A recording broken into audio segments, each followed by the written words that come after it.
Welcome to the Misconceptions of the IT Industry podcast. Today, I will be discussing something a lot of people have faced at least once in their lifetime as an IT professional. That is imposter syndrome. Imposter syndrome is the feeling of inadequacy and self-doubt that can arise when an individual believes that they are not as competent as others perceive them to be. This can be a particularly common experience among high-achieving individuals, and it can be especially prevalent in the IT field, where there is often pressure to constantly be learning and adapting to new technologies. So, how can you deal with imposter syndrome in the IT field?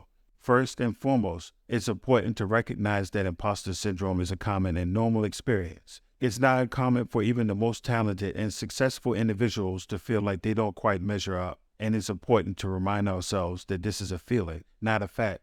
One way to combat imposter syndrome is to seek out supportive and understanding mentors or colleagues who can help to validate your skills and accomplishments. It can also be helpful to surround yourself with a diverse group of professionals who can provide different perspectives and challenges, as this can help you to see the value in your own unique skills and experiences. Another useful strategy is to focus on your own personal and professional development.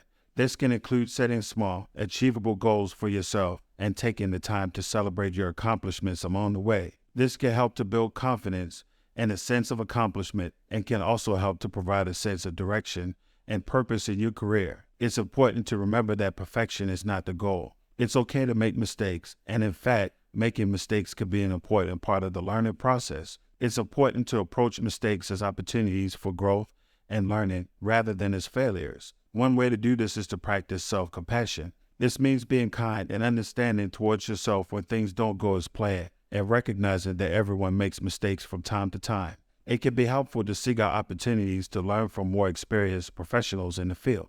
This can be through attending industry conferences, joining professional organizations, or participating in online learning platforms. By continually learning and growing, you can stay up to date with the latest technologies and trends and build your confidence in your skills and abilities. Another key factor in dealing with imposter syndrome is to remember that no one is an expert at everything. It's important to recognize that it's okay to ask for help and to recognize that seeking help is a sign of strength, not weakness. It's also important to recognize that there are often many different ways to approach a problem, and that it's okay to have different perspectives and approaches. It's important to be aware of the external factors that can contribute to imposter syndrome and to take steps to mitigate their impact.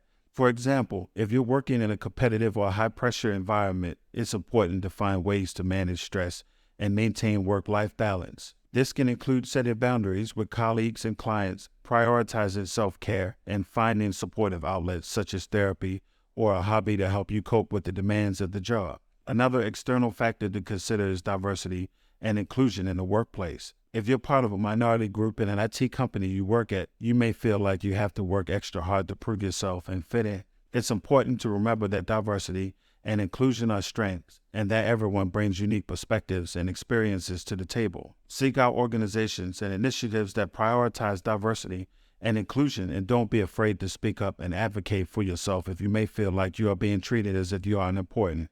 Before you do, make sure you have solid evidence to justify your claims. It's easy to fall into the trap of comparing ourselves to others and feeling like we're not measuring up. But it's important to remember that these comparisons are often not an accurate representation of someone's reality. Instead of comparing yourself to others, focus on your own progress and accomplishments. It's important to recognize that imposter syndrome can be a difficult and persistent feeling, and it may take time and effort to fully overcome it. Don't be discouraged if you don't see immediate results, and remember that it's a process. It's also important to seek help if you feel like imposter syndrome is significantly impacting your ability to function, or if you're struggling with related issues such as anxiety or depression. There are resources available such as therapy, support groups, and professional organizations that can provide support and guidance. Finally, it's important to remember that your work as an IT professional is not solely based on your technical skills. There are many other important qualities and skills that contribute to success in the field, such as communication, problem solving, collaboration, and adaptability. Don't sell yourself short, and remember to value and recognize all of your unique strengths and abilities. In conclusion, imposter syndrome is a common and normal experience, but it's important to recognize and address it in order to succeed in the information technology field. By seeking out supportive mentors and colleagues, focusing on personal and professional development, practicing self-compassion, continually learning and growing, valuing your unique strengths, and abilities. And be aware of and addressing external factors that may contribute to imposter syndrome. You can effectively navigate this challenge and build confidence in your skills and abilities. Remember to be patient and persistent, and don't be afraid to seek help if you need it. And most importantly, remember to have gratitude and appreciation for your own journey and accomplishments.